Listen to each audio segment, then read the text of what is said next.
I keep trying to pick the lint out of my hair, but they're just gray hairs. I am fantasy and paranormal romance author Leslie Penelope, and welcome to My Imaginary Friends, a look behind the scenes of an author mapping the worlds in my head and making them a reality. Hello friends, today is Sunday, February 5th, 2023, and this is episode 204 of My Imaginary Friends. I'm Leslie. So this week's best thing is I finished Beastly Kingdom. I actually managed to make a TikTok about this yesterday. But yeah, as we speak, well, as this goes out, the book should be going out very shortly to my beta readers, who I'm very excited about and very grateful for. And I booked the copy editor. I can set a release date now, which I actually did. I moved the pre-order date back. It had been set at March 31st, which at the time was the furthest in the future I could set it on Amazon. So on Amazon, you get a year. So I think March 31st last year, I was like, yeah, this book could be out by then. It'll probably be out earlier, but maybe it'll be out later. And so now the day that I pushed it, the latest I could push it was April 28th, which is Friday. It is during a Polycon, but once I was realizing I was finishing this, I was like, I can get this book out for a Polycon. I think I can, depending on shipping times, I can get the print book out and have some copies at a Polycon, but at the very least, I will be able to release ebook on Friday, April 28th. So that is the new date. I updated the other retailers that have pre-orders currently. So if you would like to pre-order the book, I need to update the description. Anyway, more things to go on my to-do list. But yes, I finished Beastly Kingdom. I'm currently doing the read-through, the final read-through before I send it to beta readers. And I'm actually having the computer read it to me because you hear, so much more than your eyes skip over things. Typos, missed words, homonyms, things like that. But a lot of things you catch with a read-through. And I very rarely have the time or take the time to have the computer read it to me, even though I know it's a really good step. So I'm doing that. Yesterday I spent hours sitting listening to this computer voice read it through and making little changes and corrections, catching things. And so, yeah, the other big news is that I feel really good about this book. As I was writing the end, I was like, I'm really feeling thrilled by this. Even as I had to go through and make a couple little changes before I started my final read through, I really like the end of this book. And I really think it came together well, considering it was kind of difficult. It wasn't one of the easier ones. Although what book was easy? I don't know. Have I ever said a book was actually easy in my life? Some books, the first draft comes easy and the rest of it is trouble. This book, I started rewriting it in October. I was going through the calendar and looking at how long it took me to write this one, because I'm planning the third in the trilogy and figuring out when I'm going to write that, when is it going to come out. I don't think there's going to be a pre-order for it. Ideally, I would have, hey, book 2 comes out and you can pre-order book 3. But since that burned me so much this time, I'm going to just give myself more grace and be like, it might.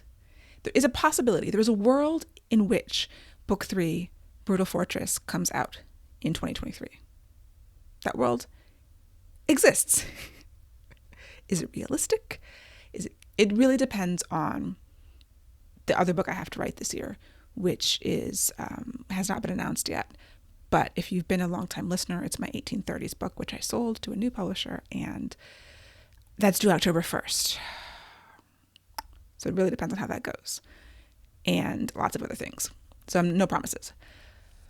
But yes, I feel really good about Beastly Kingdom. Also, Friday, the cover design appointment for book 3 came, which I think I talked about last time. So I had to do a cover brief, which meant I had to come up with like a bare bones outline of book 3. But since I was finishing the end of book 2, which is a big wide open door / cliffhanger for book 3, it gave me lots of ideas. So I put something together that I was like, I guess this is what's going to happen. I keep in my mind the thing that I want for the next book in a series, and I had like a couple of sentences written out, but I really hold myself back from putting anything on paper or even typing any words on the computer, just because it makes it more real. If they're just ideas in my mind, then they're not real. And so this process of coming up with some idea to give to the cover designer and actually talking it through on my morning writing session, just really briefly, talking it through with someone else who doesn't know the story as well, but she knows what I've been telling, the group as we check in, our morning writing sessions, we do 30 minutes of writing, we check in to see where we are, and sometimes we help each other with problems that we're having in those breaks. And so from that information and from what I told her, she gave me a really great idea for just kind of the energy and the vibe of the cover for book 3. I haven't done the cover reveal for book 2, but that is coming. I just need to get a little bit ahead of my to-do list before I can plan a cover reveal. And I probably will just do it on my social media. I don't know if I'm going to do like anything with other, bloggers, bookstagrammers, book talkers. That might just be too much drama or too much, just another thing to do that I have to manage that I don't have the brain space to manage. But cover reveal coming. And the covers are very similar. It's like, the cover of Savage City is my main character, in this environment. That's the way the rest of them are too. It's just, what is she wearing? What does she look like? What kind of expression do I want on her face? And my cover designer is really good at finding the model and giving them that expression. Of course, models will probably be limited because, as I said last week, the cover model of book 3 looks exactly like the cover model of book 1. So that's one decision that I don't have to make, but it depends on the stock media that is available in terms of what are the expressions that are possible for her to have. I feel like I've seen that model before, although he changed so much about her. So anyway, I'm super excited. I have so much energy about this. I do, as I'm reading through it, I'm really enjoying this book, and I hope that everyone else will too. I think I did a good job, and I wasn't sure. There are a lot of points during this where I was like, but at the end, I got through it, and going back through it, I do like it a lot. So yeah, that is my big win. Moving right along, moving right into the rest of my writing update, which is that I have the outline for the Black Towns book, which I have to roll right into writing. And I got some more ideas for it. I'm at the point where I have something solid, and I don't know whether these new ideas that I'm having are something that I should be incorporating, or I should be like, ooh, is that just new shiny? It's not taking me in wildly different directions, but it's like, oh, wouldn't it be cool if there was a scene in a juke joint? And the Black Towns book is the 1930s, Southern Black Town. And I was like, oh, maybe I should have a juke joint in there. Let me go watch Color Purple again. Just like, it would be fun. It would be cool. Can I set something there? Will it help with the theme or the character development to see my characters in that environment? And I don't know where that idea came from. It came from some external source. So yeah, I'm kind of just evaluating what needs to be here, what is going to elevate, or just make more of the idea, be more fun to read. The cool factor comes into play too. And what is just a distraction. And some of that will just be figured out once I'm actually writing. I really need to focus more on voice and tone and how does the character sound. That's going to come through the writing too, but usually it helps when I can hear it, like when I'm really pushed into, oh, this is how she sounds. And I don't feel like I'm quite there yet. I want to talk a little bit more about the process to outlining in a second, but just to recap other writing, publishing, business-related updates. Moving forward with the world building course, I did change the platform again. I'm not ready to talk about that at the moment, but I've changed it now 4 times. And this is going back to a previous one that I moved away from that I decided I can accept after all, because the platform I started building on, I don't want to get into it. It's like a touchy subject for me. Maybe I'll talk about it a little later. But I'm at the final platform. I don't have time or energy to change it again. And we're gonna go with it. We're on Thinkific, which is, like a Teachable or a Podia, the ones that I had been evaluating, went back to it, paid money for it. This is it. Come hell or high water.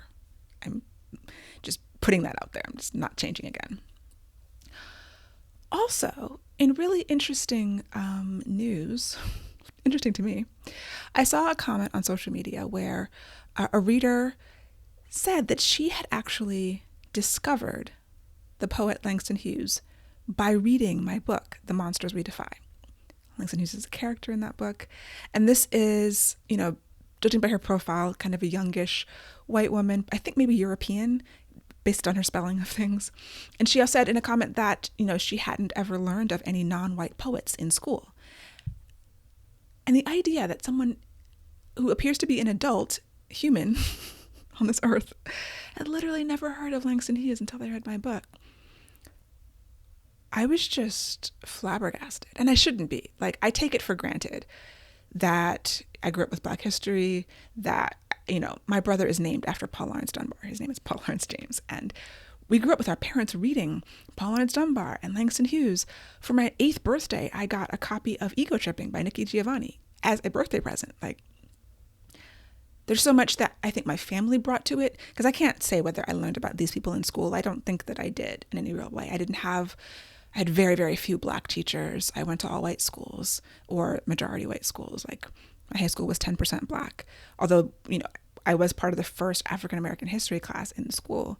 I was one of the students there, and we did some work to try to make that class happen. So yeah, it shouldn't be a huge surprise that white parents aren't out there teaching their kids, about Langston Hughes. I mean, I'm sure some are, but especially 20 years ago, or, if you're an adult now when you were a kid. But it was just sad to me. And it is Black History Month, and I don't pay a huge amount of attention to Black History Month. Like, I'm glad it's here, but personally, I don't spend a lot of energy on it. But reading that comment made me think that I need to stop. And I'm going to do some posts. I haven't been on social media recently, but now that I finished this book, not like it's opened up a whole lot of extra time in my life, but I'm going to make some time because there's a lot of Black history in the novel.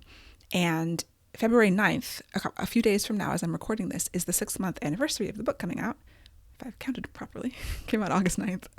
So I wanted to do like a spoiler chat, which I haven't organized yet. So if I get myself together on Thursday, February 9th, there will be some sort of me live streaming spoiler chat about The Monsters We Defy.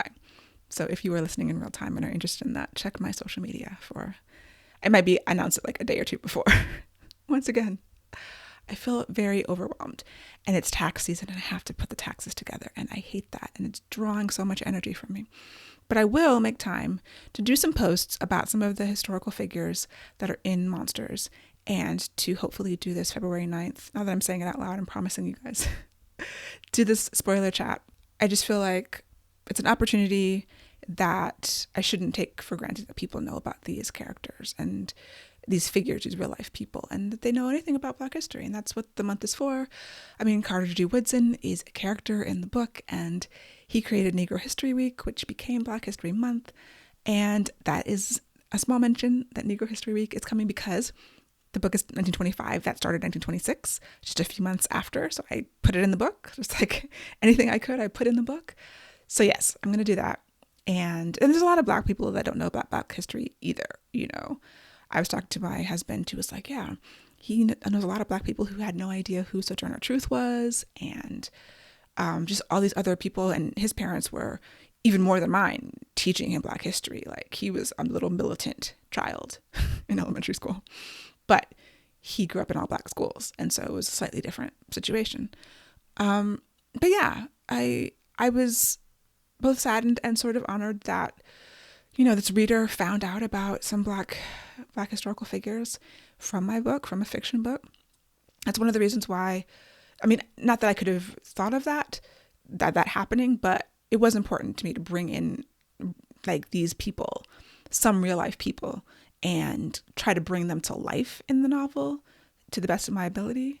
People may take some issue with my portrayal of Langston Hughes, but I stand by it. I read his autobiography, and that's the vibe I got from him. I still love Langston Hughes, but I feel like maybe he wasn't the most reliable person given his job history before he became famous. Okay, I did want to talk briefly about how I got to the outline for the Black Towns book, which I'm about to start actually writing words on the page, which I'm a little bit terrified to do. So I started with the themes.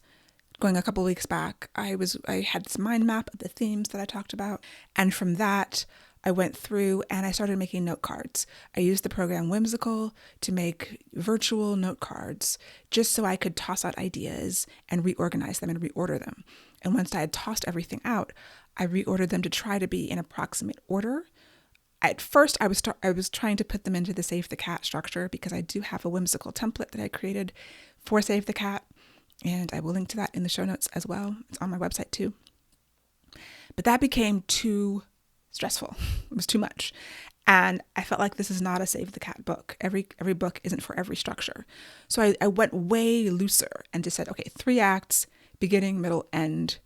Put these note cards, these ideas for scenes and for events that have to happen in the order, and trying to figure out what am I keeping from my first draft and all the new stuff that I have to add because of the slightly new direction that I'm going in.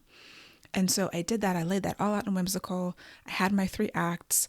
I refined that kind of over and over again. And then once I had that, I decided I needed an outline. I needed to start putting this together in story form, just so I can move through it chronologically in my head. So I did a bullet point outline, and then I started refining that. Once that was done, I went through it again, looking at the arcs of each character, looking at the doors that I've opened. Did I manage to close them? Did I close them in the right orders? In terms of, if you open up like a subplot and it has to come to a conclusion by the end of the book, but you should be closing the doors in reverse order that you opened them. So it's sort of like brackets, concentric. Is that the way? It doesn't sound right, but nested. That's right. Nested brackets, so that you don't open one subplot and then close it in the middle of the book and then open another one and then close it at the end. For the book to feel right to the reader, I think as much as possible, we close the doors in the, reverse order that we opened them. So I checked for that, character motivations, and I just kind of went through several times, making sure all of that was tight. That's like the proofing, like the QA process, the quality assurance of the outline. And I printed it out at one point, gave it another day or two just away from it, and came back with fresher eyes and refined it again. And so the last stage I was left with was, I felt good about it. There were a couple character actions that I needed to have happen for the story to progress, but I wasn't sure that they were properly motivated. And I don't want it to be like, well, I need this to happen, so I'm going to wedge this character into this really ridiculous action that they wouldn't normally do. So I have to either change it, which I don't want to do because it has to happen for the story to happen, unless I changed the story again wildly, which I don't have time to do. Or I have to give them a better motivation, something that's more grounded, either forcing them via the antagonist to do something that they might not normally do, or just make it really clear beforehand that they're going to do this stupid thing, but they have a really good reason. And it's because of their flaw or their wound or whatever is going on inside of them that makes them act irrationally as human beings do. And that was something that I brought to my mastermind group yesterday. And we kind of talked through a couple of those instances, and I felt a lot better about them. I also made a brainstorm list of 10 different reasons why this character would do this crazy, stupid thing, so that I could figure out something. And brainstorming like that helps, even if you're tossing out the most ridiculous ideas. You don't want to always go with the first idea. I find that my first drafts, the problems that happen in them are often because they're the first idea. And that could be one of the downsides of fast drafting. For all of its benefits to me, it does have cons. And sometimes I go in a direction because it's the first thing that came to mind, and I'm writing this scene as fast as I can. So I'm going with my first inclinations, and you have to balance going with your gut, like what was your first thing that you wanted to do, and digging deeper to find the more interesting, more motivated thing, which is not the first thing. So there's that tension there as well. But at the end of the day, I ended up with a good outline that I feel solid about. It's still in bullet point form. I have not done the step of writing it all out in paragraphs, and I'm on the fence about whether to do that or not. I don't know if that's procrastinating or if that is something that would be important. Like, because this is a second draft, do I need it written out? I ended up needing it for Beastly Kingdom, and it helped a lot, so maybe I should just do that. I guess I'm afraid it's just going to take time away from writing the book, and since I do have some resistance because I don't think I've found the voice just yet, sometimes this idea is, I'm doing this extra thing because I don't want to start writing. But having just come off a book where that extra step was super helpful, and it will never hurt.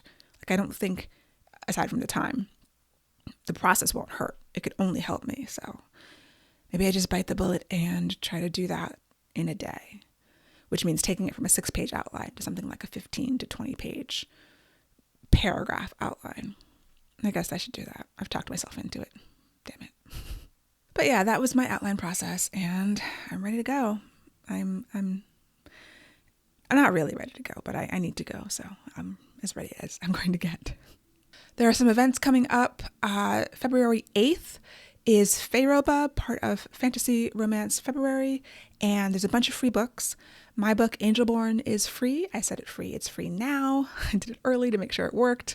And so, yes, they will be, I will be emailing my newsletter if you're not on my newsletter, lpenelope.com/newsletter, the author newsletter. Lots of free books, fantasy romance, paranormal romance of all stripes. So check that out on February 8th. If you are in Maryland, I will be at the Bowie Library on February 21st for an event called Pathway to Becoming a Published Author. And I'll be a part of a panel. That should be pretty exciting. Check my events page. My events page is full. I'm doing a bunch of stuff, so check it out. lpenelope.com/calendar. Also, VirtuousCon is coming. This is put on by a very dear friend of mine. It is a fabulous online 2-day virtual conference, like Comic-Con type event for independent creators. And I'll be on a panel about magic in the everyday, I believe, on February 26th. But definitely check out VirtuousCon. Also, Pro Writing Aid is having their Fantasy Week at the end of this month, February 27th through March 7th. I'm not talking at that, I'm not appearing, but there's lots of good people who are, and I actually think if I have time, I will check out some of their panels. I am also an affiliate for Pro Writing Aid because I use it. I actually started putting Beastly Kingdom through Pro Writing Aid. I did the first 10 chapters, and then I'm like, okay, I'm not going to have enough time to do this and listen to it before my beta readers. So I'll just have to finish after I send it to the beta readers. They're not going to get the perfectly, quote unquote, perfectly, Pro Writing Aid corrected version, but I apologize. And if you don't know, Pro Writing Aid is a software. It's like Grammarly. It is sort of an AI grammar checker, first pass of an editor before you can give it to a human editor. You can clean up a lot of stuff, like comma splices, which I am horrendous with. So, Pro Writing Aid's Fantasy Week. I'm excited. Check it out. There's a link in the show notes to all of these things, as usual. And then finally, in TV and also podcasts. So first, TV. My brother texted me about this show on Netflix called Lockwood and Co. And he was like, you'd really like this. He had watched the first episode. I checked it out. He was right. I really liked it. It takes place in an alternate version of our world. The world building is really good. Even just check out the first episode. It's a world where in the late 60s, they discovered that ghosts were real and their touch could kill. And that only young people, I guess under 20s, teenagers basically, can sense ghosts. So fast forward, 50 years on with this new discovery that they call the problem. We have teenage ghost hunters, and the show is about this company, Lockwood and Co, of these 3 teenage ghost hunters, and it really was delightful. I enjoyed it so much. I binged all 8 episodes. Highly recommend it if you're looking for something good to watch.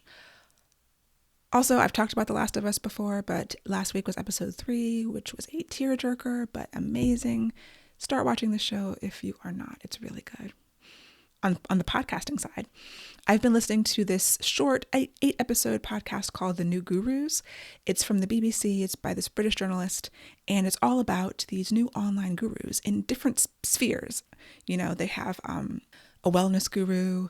They talk about the manosphere. They talk about Bitcoin. They talk about just different types of online cults of personality that have arisen and theorizing as to why. And it's really good. There's 8 short episodes, about a half an hour each. Very bingeable. Highly recommended. I've been hearing about it on some other podcasts and finally decided to check it out.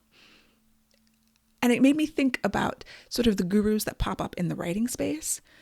There are a lot of writing teachers and I guess you could call them gurus. I don't know that they would call themselves, and I don't want it to feel like a pejorative, because some of these people are people that I like and respect very much. I'm thinking of Sean Coyne, Becca Syme, people who have groups around them because of what they do, because they do provide really good information and I've benefited from their information, but also sometimes when you're in those groups, it can feel like a little bit of a cult. And my personality is not one that is susceptible to cults, I don't think. Maybe that's a humble brag, but I'm just very suspicious of everything and everyone at all times. I feel fortunate that, I did grow up in a religion where there were no preachers, there was no clergy. And so I never kind of grew up with an idea that there is somebody up there, aside from believing in God, that, there's some person, some human that you need to listen to and follow everything. We were always kind of taught to be wary of that, and which made it a little difficult because my grandfather is a Baptist preacher, but that aside. So kind of seeing that, okay, this person has really great information, but also some of the people around them are a little bit too excited about them and a little bit too fervent in their following, and that makes me uncomfortable.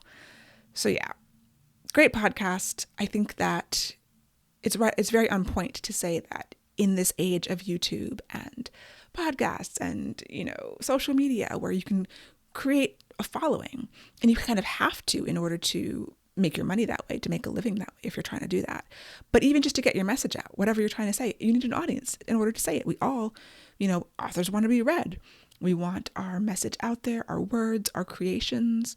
If it's a nonfiction thing where you're actually providing assistance, you want to help as many people as you can. But there is that point at which a person can become a celebrity, even a tiny micro celebrity, in their own little genre or niche, and it can become weird. And then I think the podcast goes into when it backfires or kind of makes people go crazy, So here is hoping that the people who share information with us are able to manage it and not fall victim to some of the downsides of even micro online celebrity, because it happens a lot. Anyway, that is it for me for this week. My goals for the coming week: get the words down, try to chisel away at this to-do list, hopefully get my tax stuff together and fill out the questionnaire for my accountant. Why can't they just bill us? I mean, I need to vote for someone next time who's going to be like, we're overhauling the IRS and they're just going to send you a bill and then you just write a check. And that's all I want to do.